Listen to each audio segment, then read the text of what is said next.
안녕하세요. 반갑습니다. 테크 유튜버 유수아입니다. 네, 오늘 소개해드릴 제품은 유니허츠의 타이탄 슬림이라는 제품입니다.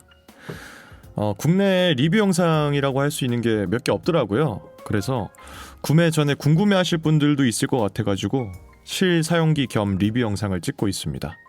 리뷰를 시작하기에 앞서서 굉장히 낯선 모습의 스마트폰이죠. 익숙하지 않은 형태의 스마트폰이실 텐데 커티폰입니다.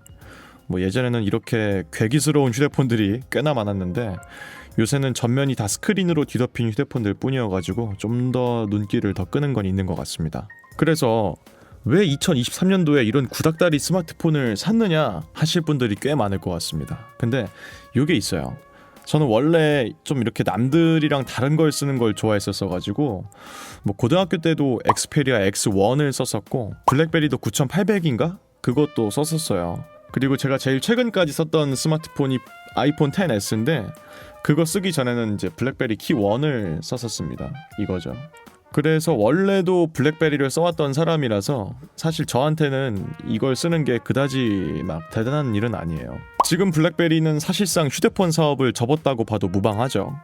블랙베리 OS X도 이제 작년부터는 아예 서비스를 종료를 했기 때문에 지금 블랙베리들이 실제로 실생활하면서 쓸 수 있는 모델이 사실상 없다고 보면 좋습니다. 그나마 안드로이드 OS 달려가지고 나온 게 블랙베리 프리브, 그리고 키1, 그리고 키2 정도가 실사용이 가능한 블랙베리라고 할 수가 있는데 블랙베리 키1 나온 게 2017년이에요. 그리고 블랙베리 키2 나온 게 2018년입니다. 벌써 5년 지났죠. 물론 쓰기가 불가능한 건 아닌데 제가 최근에 블랙베리 키1을 다시 켜봤는데 도저히 쓸 수 있는 상태가 아닙니다.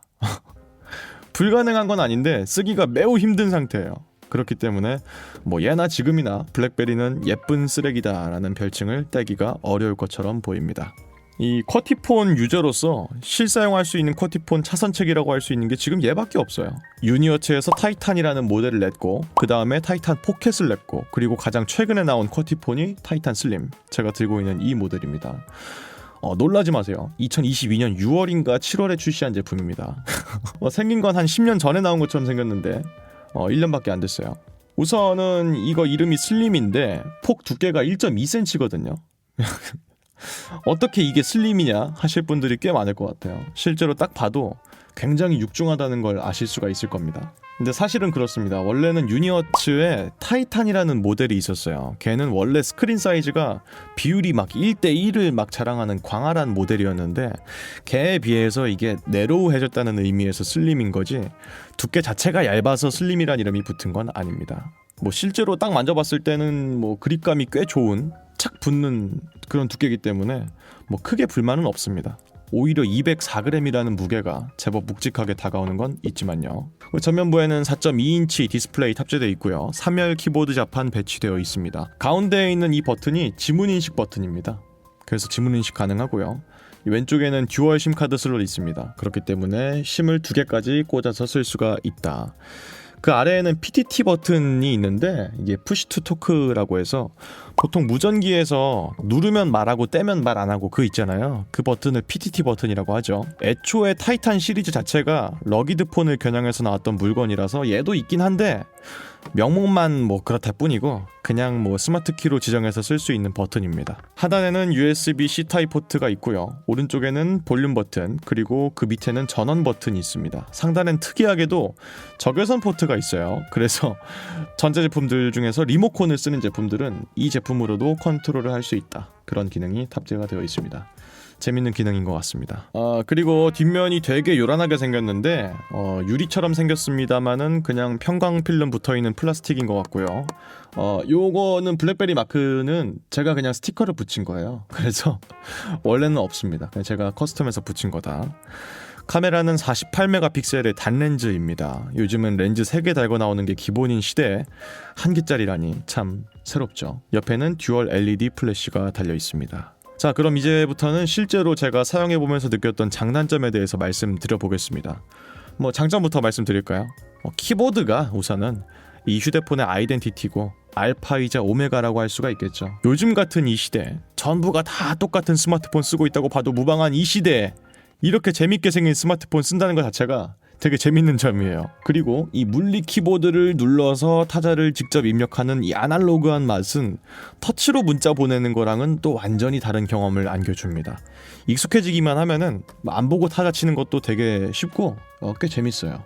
또 키보드의 숏컷 기능을 사용할 수가 있습니다. 그래서 특정 키를 꾹 누르고 있으면 어떤 앱이 실행될 수 있게끔 한다든지 그렇게 설정을 미리 할 수가 있어요. 그렇기 때문에 엄청 편리하게 굳이 화면을 왔다 갔다 하지 않아도 내가 원하는 앱을 바로 실행하고 이게 가능하죠. 생각보다 이게 엄청 편리한 기능 중에 하나입니다. 다음 장점으로는 없어요. 장점이 없습니다. 이 휴대폰은 원래 키보드 하나만 보고 사는 거예요.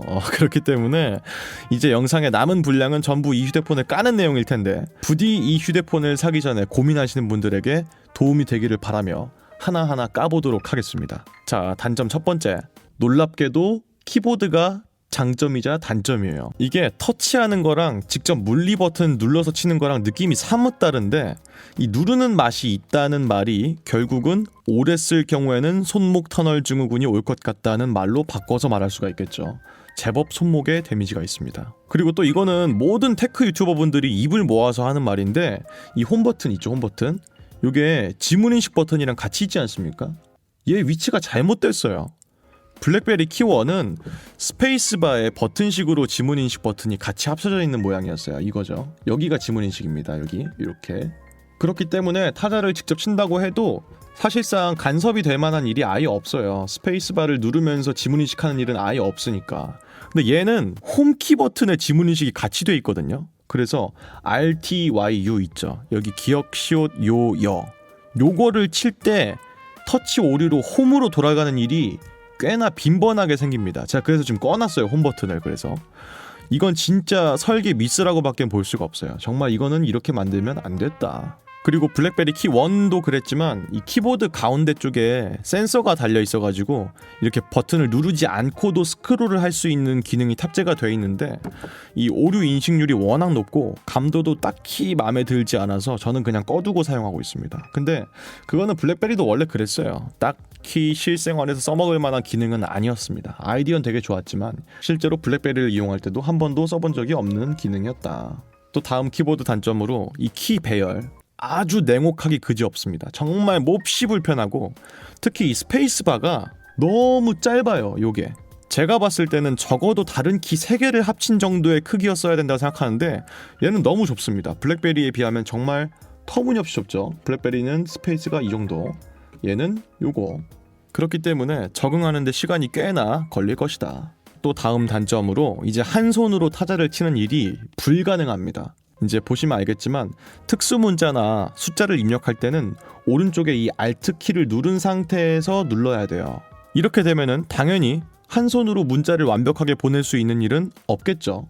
대문자도 마찬가지입니다. 대문자는 Shift 키를 누르고 눌러야 되기 때문에 한 손으로는 온전하게 쓸 수가 없다. 본인이 만약에 천지인 자판처럼 한 손으로만 휴대폰을 쓰는 게 익숙하신 분들은 이 휴대폰은 굉장히 불편할 것이고 특히 운전을 많이 하시는 분들이라서 자판을 한 손으로만 쳐야 되는 분들이 많다면 그런 분들께는 정말 더 추천드릴 수가 없습니다. 마지막으로 가장 결정적인 키보드의 단점이 있어요. 앞에 말씀드린 그 모든 걸 다 무시할 수 있을 정도로 치명적인 단점인데 블랙베리는 그래도 적어도 다 국내 정식 발매가 된 제품이에요. 무슨 말이냐? 최소한 키보드 입력이 불편하진 않다. 근데 얘는 국내 정식 발매가 안 된 모델이에요. 지금 제가 키보드 세팅 어떻게 해놨냐? 키매핑을 해가지고 영문 키보드 어플을 따로 지정해놔서 여기 심볼 키를 한번 꾹 누르면 영문 자판 나오게 해놨고요. 2번 누르면 한글 자판 되게 만들어놨습니다. 이렇게 하지 않으면 특수문자랑 이모지를 온전하게 보낼 수가 없어요. 여기에 이모지가 아무것도 없지 않습니까? 그리고 물결 같은 거, 달러 표시 이런 건 다 없습니다. 그렇기 때문에 어쩔 수 없이 피치 못할 사정으로 소프트 키로 입력을 할 때가 생기는데 기본 키보드 세팅으로는 그걸 온전하게 쓸 수가 없다. 정말 진짜 너무너무 불편하게 해놨고 이 세팅을 처음에 못하시면은 이 휴대폰은 그냥 온전하게 쓸 수가 없어요. 첫날에 제가 이거 받고 켜고 쓰자마자 진짜 바로 중고로 팔 뻔했어요. 진짜로. 키보드 세팅하는 게 사실 그렇게 어렵진 않아요. 어렵진 않은데 그거를 일일이 하면서 스트레스 받을 분들은 그냥 휴대폰을 이건 안 사는 게 정신 건강에 좋지 않을까 이제 그런 생각을 하고 있습니다. 뭐 어쨌든 간에 뭐 그렇고 다음으로 스피커 아주 끔찍한 수준입니다. 베이스가 전혀 없어요. 그냥 미들 음만 딱 내주는데 그냥 소리가 난다 정도지 이걸로 뭐 음악 감상을 한다든지 막 멀티미디어 감상 뭐 영상을 온전하게 막 보고 그런 걸 기대하시면 안 됩니다. 그냥 무조건 이어폰을 착용한다는 생각을 하셔야 됩니다. 다음으로 카메라. 이 휴대폰은 48메가픽셀의 단렌즈를 가지고 있죠. 이것마저도 아주 흉측한 수준입니다. 얘로 사진을 예쁘게 찍겠다는 생각을 하는 것 자체가 잘못된 생각입니다. 원래는 제가 저희 집 고양이 사진 찍는 걸 굉장히 좋아하는데 얘로는 어떻게 찍어도 구리게 나와요. 아무리 장인은 장비 탓을 안 한다고 하지만 이 휴대폰은 장인도 장비 탓을 할 기계예요. 그리고 또 요즘에 뭐 삼성이나 애플이나 다 야간 촬영에 힘을 엄청 주고 있지 않습니까? 근데 얘는 어두운 곳에서 사진 찍으면은 야간 촬영이고 나발이고 그냥 아무런 힘을 못 써요. 그냥 검게만 나오기 때문에. 근데 놀랍게도 사진은 양반이에요. 동영상은 정말 끔찍합니다. 옛날 피처폰 감성을 그대로 느낄 수 있어요. 이 손떨방 기능이나 그런 게 있다고 하지만 뭐 사실상 없다시피 한 거랑 똑같다고 보면 될 것 같고 FHD 촬영이 가능하긴 한데요. 말이 그렇다 뿐이지 그 인스타에 올린다든지 뭐 영상을 기록하는 용도로 쓰기는 매우 어려워 보입니다. 그냥 딱 교통사고가 나가지고 뭐 차에 파손 난 거 증거 남기기 용으로는 쓸 수 있을 것 같은데 그거 이상이나 그 이하를 바라시면 곤란합니다. 다음으로 스크린. 이 4.2인치의 액정인데요. 2023년도에 쓰기에 적절한 크기는 아닙니다. 사실은 이건 장점이 되기도 하는데요. 너무 작고 오밀조밀한 크기라서 휴대폰을 오래 볼 수가 없어요. 얘를 오래 쳐다보고 있는 동시에 휴대폰으로 뭘 해야겠다는 욕구가 확 사라집니다. 사실 제가 타이탄 슬림을 산 이유기도 한데 이 친구 덕분에 제가 스마트폰을 좀 멀리하고 살게 됐어요. 반강제적으로 디지털 라이프에서 조금이나마 벗어날 수 있게 됐다. 또 그 제 눈이 그렇게 색감에 민감한 편이 아닌데 얘는 아무리 그래도 좀 쨍하게 나와요. 중국폰 특성인지는 모르겠는데 약간 과장된 것 같은 색감이 나와가지고 이 지금 영상으로는 잘 안 보이는 것 같은데 이 카카오톡 아이콘만 봐도 채도가 좀 높아요. 그래서 약간 옐로우가 아니라 페일 옐로우에 가깝게 채도가 높게 나온다. 대체적으로 모든 색깔이 고채도의 색깔들이 좀 투머치하게 나옵니다. 이 형광 같은 색깔은 특히나 더 밝게 나온다. 이게 물론 캘리브레이션 메뉴가 있긴 해요. 근데 제가 살면서 이런 식으로 캘리브레이션 하는 휴대폰은 처음 봤어요. 진짜로. 캘리브레이션 메뉴에 들어가 보면은 뭐 이런 식으로 돼 있는데 저 진짜 이런 식으로 캘리브레이션 하는 거 처음 봤어요. 진짜. 왜 이렇게 괴랄한 방식을 쓰는지 모르겠어. 공감도 안 되고 딱히 대단하게 걸맞는 예제라고 생각하지도 않고요. 다음으로 이 휴대폰은 시중에 발매된 케이스가 딱 한 종류입니다. 물론 그렇겠죠. 이 휴대폰으로 휴대폰 케이스를 내줄 만한 회사가 몇이나 있겠어요. 알리랑 아마존을 다 뒤져봤는데 딱 한 군데밖에 없습니다. 울며 겨자 먹기로 구매를 해봤는데 퀄리티가 아주 끔찍하기 이를 데가 없어요. 다행히도 기본으로 살 때 껴주는 케이스가 하나가 있긴 한데 디자인을 전혀 모르는 저한테 외주를 맡겼어도 얘보다는 예쁘게 만들었을 것 같아요. 그래서 휴대폰을 꾸미기 좋아하시는 분들, 뭐 케이스 꾸미기 좋아하시는 분들한테 이 휴대폰은 절대 좋은 선택이 아니다. 사실 원래 유니어츠 타이탄은 러기드 폰으로 나온 제품이에요. 그래서 튼튼하게 만든 걸로 유명한 제품이었는데 그 다음으로 나오는 타이탄 포켓이랑 타이탄 슬림은 러기드 폰이 아니에요. 심지어 타이탄 포켓은 생긴 건 진짜 러기드하게 생겼는데 떨어지면 바로 부서진다는 여러 제보들이 있었습니다. 뭐 얘도 아마 그렇겠죠. 그렇기 때문에 케이스 없이 생폰으로 쓸 엄두가 아예 안 나요. 그래서 케이스가 중요한데 케이스가 굉장히 구리다. 이제 프로세서는 미디어텍의 헬리오 P70이라는 옥타코어 CPU가 탑재가 되어 있는데요. 유나이트 4파이 사이트에서 벤치마크 점수를 봤을 때 갤럭시 S8 시리즈보다 조금 높은 수준입니다. 의외로 원신 같은 고스펙 게임들도 28프레임으로 즐길 수 있다고는 하는데 이 작은 휴대폰으로 게임을 한다는 것 자체가 사실 뭐 의미가 있나 싶긴 해요. 적당하게 중급기 스마트폰 정도의 역할은 하기 때문에 뭐 버벅거린다든지 그런 건 없습니다만 뭐 대단히 빠른 것도 아니고요. 이걸로 일단 게임을 하는 것 자체가 말이 안 되죠. 게임은 그냥 생각을 안 하시는 게 좋겠습니다. 다음으로는 이제 장점이 될 수 있을 뻔했던 기능들인데 기본 탑재 용량이 256GB예요.